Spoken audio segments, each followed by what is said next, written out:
World of Warcraft has hundreds of bosses, and most of them are happy to announce themselves with a giant health bar and a cinematic, but some of them don't want to be found. They're hidden behind obscure rituals, secret buttons, and puzzles so convoluted that entire communities spent months trying to crack them. Today I'm breaking down the most secret bosses in WoW and everything it takes to find them, starting with one that hid in plain sight for 2 months. Engineer Omega Plug Regan is a dungeon that most players skip entirely. It's low level, it's confusing to navigate, and it smells like irradiated gnome sweat. But hiding inside this forgotten dungeon is a boss so dangerous it can one-shot max level players who aren't paying attention. Here's how it works. You fight through Regan, kill Mechaneer Thermoplug, the final boss, and then you notice a small button tucked behind the first pillar on the left side of the room. It literally says, "Push me," on it. So naturally, you push it and then you die, because what spawns is Engineer Omega Plug, a massive mechanical nightmare that hits like a freight train filled with smaller freight trains. This thing cannot be soloed. Individual attacks will one-shot unprepared players, meaning this is a genuine group encounter hiding inside a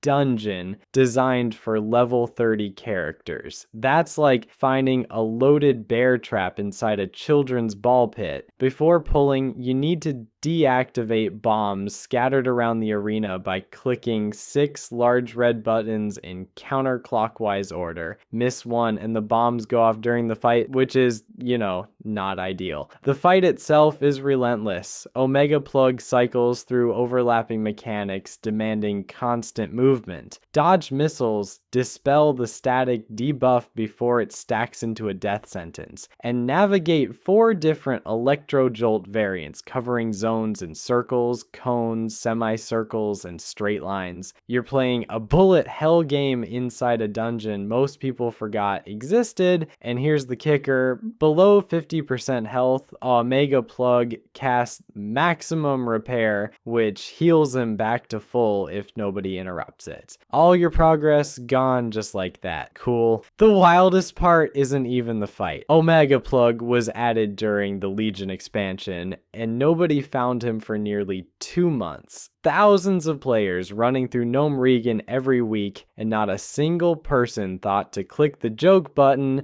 behind the pillar. Blizzard finally had to mention him in a hotfix note, basically saying, hey, by the way, there's a secret boss in Regan, like they were reminding you about leftovers in the fridge. Beat him, and every player gets the vial of green goo, a toy that transforms you into a small leper gnome. So after all that coordination, all that dodging, all those interrupted heals, your reward is becoming a tiny irradiated creature. I don't know what to tell you, but if Omega Plug is what happens when you hide a boss behind one button, wait until you see what Blizzard did when they decided to hide an entire dragon behind a quest chain. Nightbane, most secret bosses ask you to find a button or solve a puzzle. Nightbane asks you to rearrange your entire life for 3 weeks. This isn't a hidden encounter you stumble into on a lazy Tuesday. This is a genuine commitment spanning reputation grinds, heroic dungeon clears, and coordinated raid nights. All for the privilege of summoning a skeletal dragon that used to be a perfectly normal blue drake named Arcanagos before Medivh got his hands on him. Here's the thing, before you can even start the quest chain, you need to be honored with the Violet Eye faction. The only way to earn that reputation is by clearing Karajan multiple times.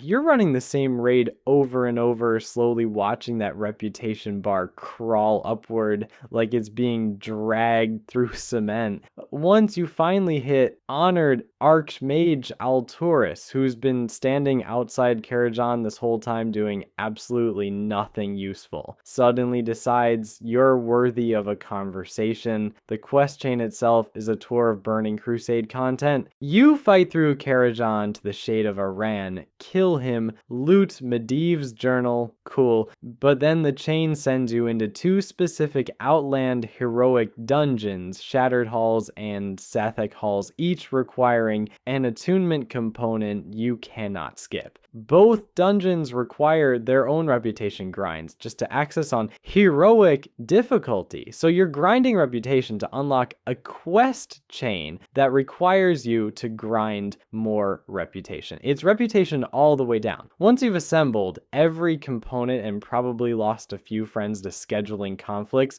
you turn the final quest in at Area 52. Yet your reward is the Blackened Urn, the item that summons Nightbane at the Master's Terrace in Karajan. You'd think that's the hard part done. You'd be wrong. Using the urn triggers a 30-second delay before Nightbane shows up. He circles down from the sky while your entire raid stands there like they're at an air show, and once he lands, zero warm-up, zero mercy. He hits like a freight train from the moment his feet touch the terrace. The fight is no joke. Cleave and Tail-Lash punish bad positioning on both ends. Charred Earth drops burning patches, forcing constant movement. Bellowing Roar sends your entire raid scattering if you don't have Tremor Totems or Fear Wards ready. During his air phase, he rains Smoking Blast on his highest threat target, while skeletons swarm the raid on the ground. It's a proper coordination check disguised as a dragon fight. And the payoff? Genuinely strong loot, including the Shield of Impenetrable Darkness and the Iron Striders of Urgency, pieces that were best in slot for entire tiers. Weeks of grinding for gear that made your character measurably stronger. And bragging rights, obviously. The bragging rights were half the point, but if Nightbane's multi-week attunement feels demanding, wait until you hear about the boss that gives your entire raid exactly 60 minutes to win or lose and then vanishes until next week.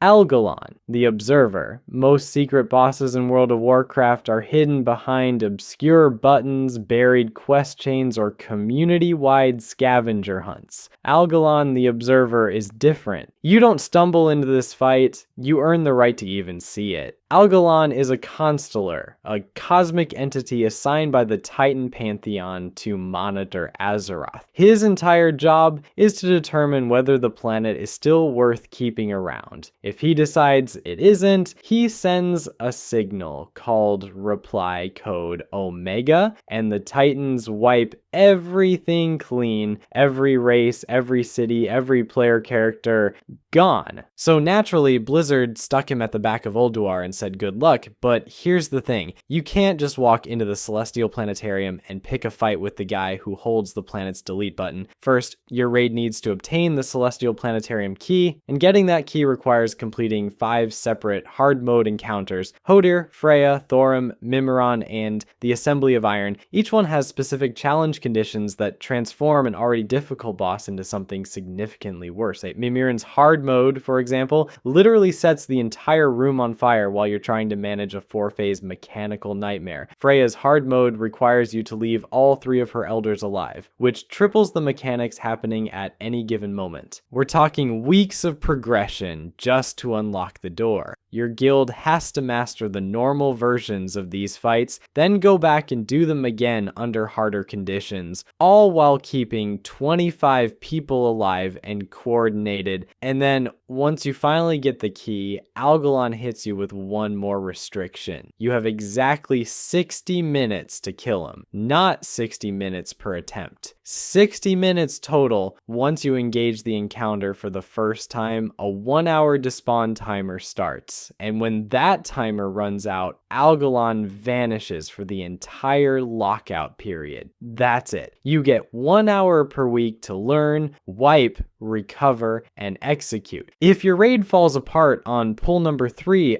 you're sitting there watching the clock burn while people argue about positioning in voice chat, which is, not ideal. The fight itself is no joke either. Algalon phases players into a cosmic void called the Black Hole, spawns collapsing stars that detonate for raid-wide damage, and generally fights like someone who genuinely does not care whether you survive. His damage output was so high that tanks needed specific gear sets just to not get deleted in the first 3 seconds.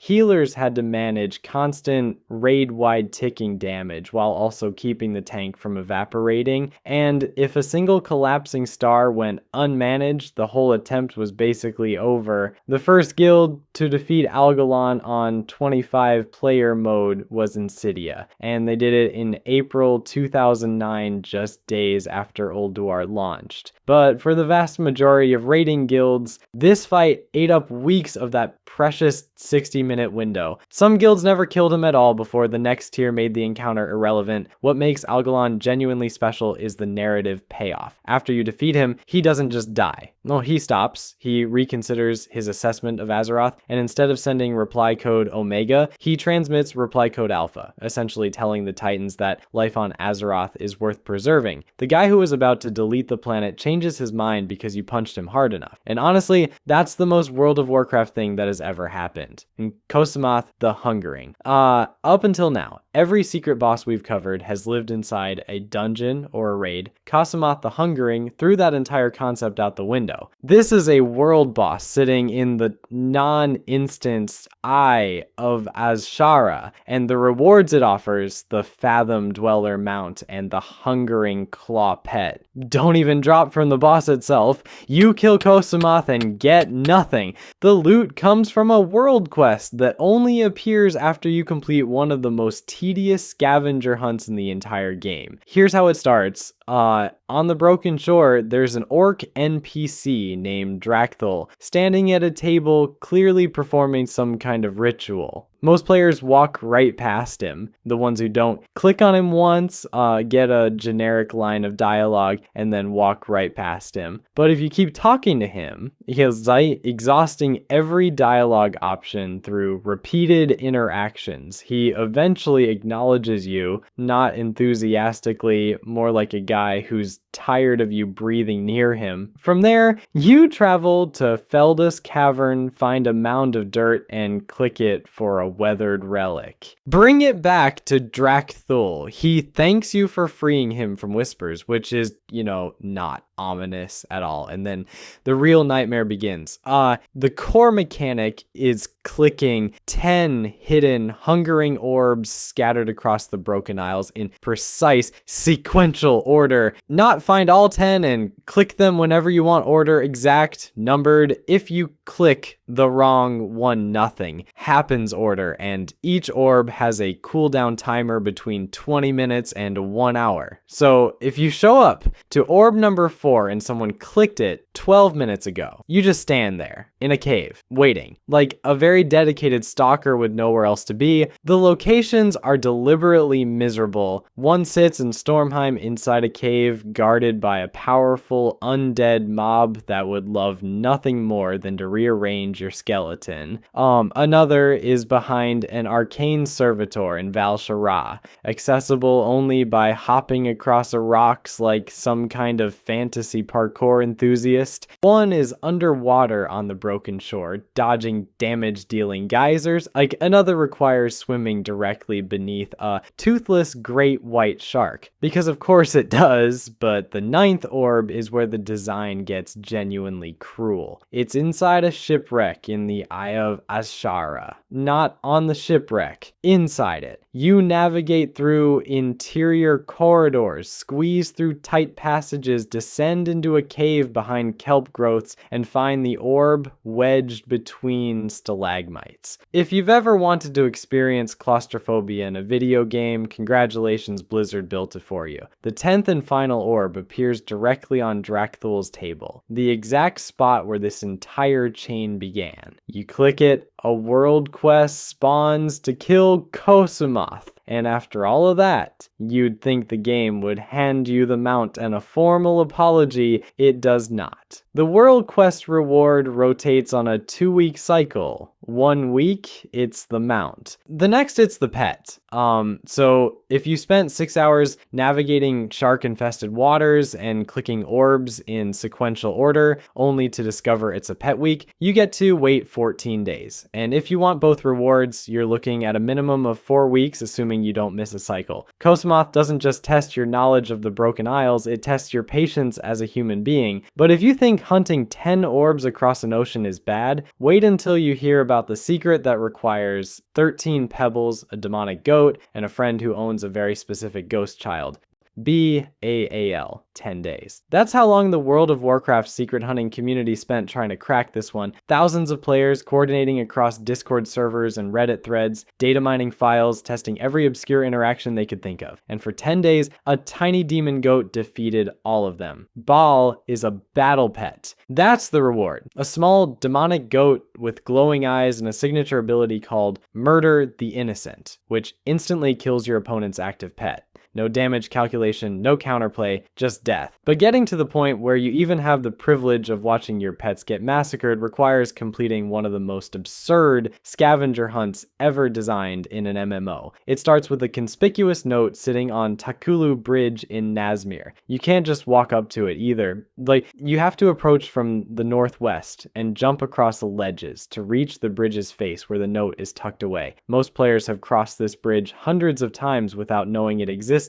Clicking it initiates a 13 pebble collection chain. 13 pebbles. Scattered across Kultiras, Zandalar, and somehow even the Broken Shore from a completely different expansion. These aren't sitting on convenient tables next to quest givers. One is underneath a dock in Boralis, hidden behind fishing nets covering a cave entrance. Another requires a goblin glider to reach a hidden cave near Ataldazar. One is inside a skeleton's eye socket behind a waterfall in Drustvar. Cool. That's also a thing that happened, but then the locations start actively trying to kill you. The 7th pebble broke people. It's at a sunken ship in the South Seas, sitting in a fatigue zone, an area where the game drains your health until you die because you're not supposed to be there. The ocean is literally murdering you while you're trying to click a rock. Players had to stack water-walking potions and sprint across the ocean surface while their health bar screamed at them, all to grab a pebble the size of a walnut. The 13th pebble sends you into another fatigue zone underwater in Vol'dun, because apparently the 7th one wasn't insulting enough. After collecting all 13 pebbles, you receive something called the Curse of Kuth. Very reassuring. With this curse active, you travel to Frostfire Ridge in Draenor, a continent from 2 expansions ago, and find Bile sitting inside an active volcano, a demon goat. In a volcano, in Draenor, I don't know what to tell you. Here's where it gets more complicated because everything up to this point was already insane. Baal has nearly 9,000 health, and Murder the Innocent means every pet you send in dies instantly. Players tried everything, every rare pet, every ability combination, every cheese strategy the community had developed over years of pet battling. Nothing worked. Baal just kept murdering the innocent. The solution? You need another player standing nearby who has summoned Una, a non-combat companion pet from Legion with her own multi-step secret upgrade questline that most players never completed. When an upgraded Una is summoned near Baal, she weakens his stats and disables his instant kill ability, making the encounter finally beatable through conventional means. Let me restate that sequence. You find a hidden note on a bridge. You collect 13 pebbles across 3 continents, several in zones that are actively killing you. You get cursed, you fly to a different expansion's volcano. You discover the boss is literally unkillable. Then you find out you need a friend who completed a completely different secret questline from a completely different expansion to stand next to you and summon a specific companion pet that weakens the boss through an interaction nothing in the game ever hints at. Layers upon layers upon layers, and the reward is a small goat that murders pets, honestly. Worth it! But if you think Bile pushed the boundaries of collaborative secret hunting, the next discovery took that concept and turned it into a requirement. The hive mind. Every other secret on this list has one thing in common. One obsessed player with enough free time could theoretically brute force their way through it alone. The hive mind said, no, I'd absolutely not. It's like you're bringing 4 friends or you're getting nothing. Yeah, the hive mind is a mount. Specifically, it's a giant floating jellyfish brain with tentacles, which is already a strong start. But what makes it genuinely unique isn't how it looks, it's how it works. When you summon the hive mind, the last 4 players you completed the puzzle with automatically join you as passengers. For every additional rider, the mount's movement speed increases by 10%. 5 players, max speed, 1 giant brain soaring across the sky. The reward literally cannot function without other people. Here's how this nightmare begins. Phase 1 is actually solo, which lulls you into a false sense of security. You visit Grifta in Shatrath City and purchase the Talisman of True Treasure Tracking for 35 gold. Equipping it reveals 4 glowing objects, a red fish, a blue letter, a green feather, and a yellow pyramid. Each one sends you to a completely different corner of the game world to solve a completely different type of puzzle. 4 monocles, 4 colors. 4 flavors of suffering. The red monocle sends you to Vashtir for a cascading trade puzzle like some kind of underwater stock market run by NPCs who hate you. The blue monocle requires collecting 5 physical letters scattered across the entire game map, from Karajan to Icecrown Citadel. Once collected, the letters form anagrams. Because of course they do. The green monocle takes you to Skyreach Dungeon for a numerical grid puzzle that's basically a math exam hidden inside a dungeon. The yellow monocle leads to the Halls of Origination for yet another distinct challenge because Blizzard apparently decided 4 completely unrelated puzzle types wasn't excessive. Now you have all 4 monocles. Great. Here's where it stops being a solo experience and starts being a trust exercise. The 5-player phase requires exactly 4 monocle holders, 1 of each color, plus a 5th player carrying the original talisman. No substitutions. The group locates color-matched, wild, withered, ethereal creatures that become hostile once players equip their corresponding monocles. Here's the catch. All 4 withered must reach exactly 50% health simultaneously, not roughly. Exactly. Meanwhile, the 5th player isn't fighting at all. They're standing at a beam location, manually counting incoming damage values to decode a 5-digit numerical code. 4 people managing health percentages through voice chat while 1 person does mental arithmetic under pressure, which is not ideal. Survive that and you're rewarded with the platform puzzle. A field of platforms stretches before the group, but each platform only stays active while someone is physically standing on it. Step off, it deactivates. So 5 players must cooperatively leapfrog across the entire field, taking turns jumping forward while others hold platforms behind them. 1 miscommunication and the whole sequence collapses. But the final phase is where Blizzard went fully unhinged. It's the classic river crossing logic puzzle, the one with the farmer and the fox and the chickens, except now it's happening live with 5 real humans who all think they know the answer. Each player is secretly assigned a role: 1 driver, 2 adults, 2 children. The platform cannot cross empty or carry 2 adults simultaneously. Players must systematically test combinations to figure out who is who, then execute the correct transport sequence. 1 impatient player who decides to just wing it means starting over. The entire phase is built on the assumption that 5 strangers can communicate clearly and think logically under pressure, which is genuinely the most optimistic thing Blizzard has ever designed. Once all 5 players successfully cross, they enter a final chamber with 5 purple channeling zones. Everyone channels simultaneously. The mount drops. And here's the final twist. The owner becomes permanently linked to the 4 players they completed it with. Want different passengers? Complete the entire puzzle again with a different group, from scratch. Every phase, every monocle, every platform. The hive mind isn't just a secret, it's a social contract disguised as a mount. Every mechanic exists to test whether 5 people can genuinely cooperate under increasingly absurd conditions. You don't just earn the hive mind, you earn it with specific people, and the game never lets you forget who they were. But if you think requiring 5 players for a mount is demanding, wait until you hear about the secret pet that took the entire community 11 months to find. And it all started with a girl, her cat, and a wished Jennifer. Every other entry on this list exists because a developer thought it would be cool to hide something in the game. Jennifer exists because a teenager named Amara was dying and she wanted her cat to live forever. Through the Make-A-Wish Foundation, Amara got the chance to work directly with the World of Warcraft development team. Not to meet them, not to tour the office, to actually sit down and help design a secret worthy of the community she loved. The result was Jennifer, a hidden battle pet modeled after Amara's real cat, buried inside one of the most intricate puzzles Blizzard has ever shipped. And when it launched in patch 8.2.5, nobody could solve it. For 11 months. 11 months of the WoW secret finding community,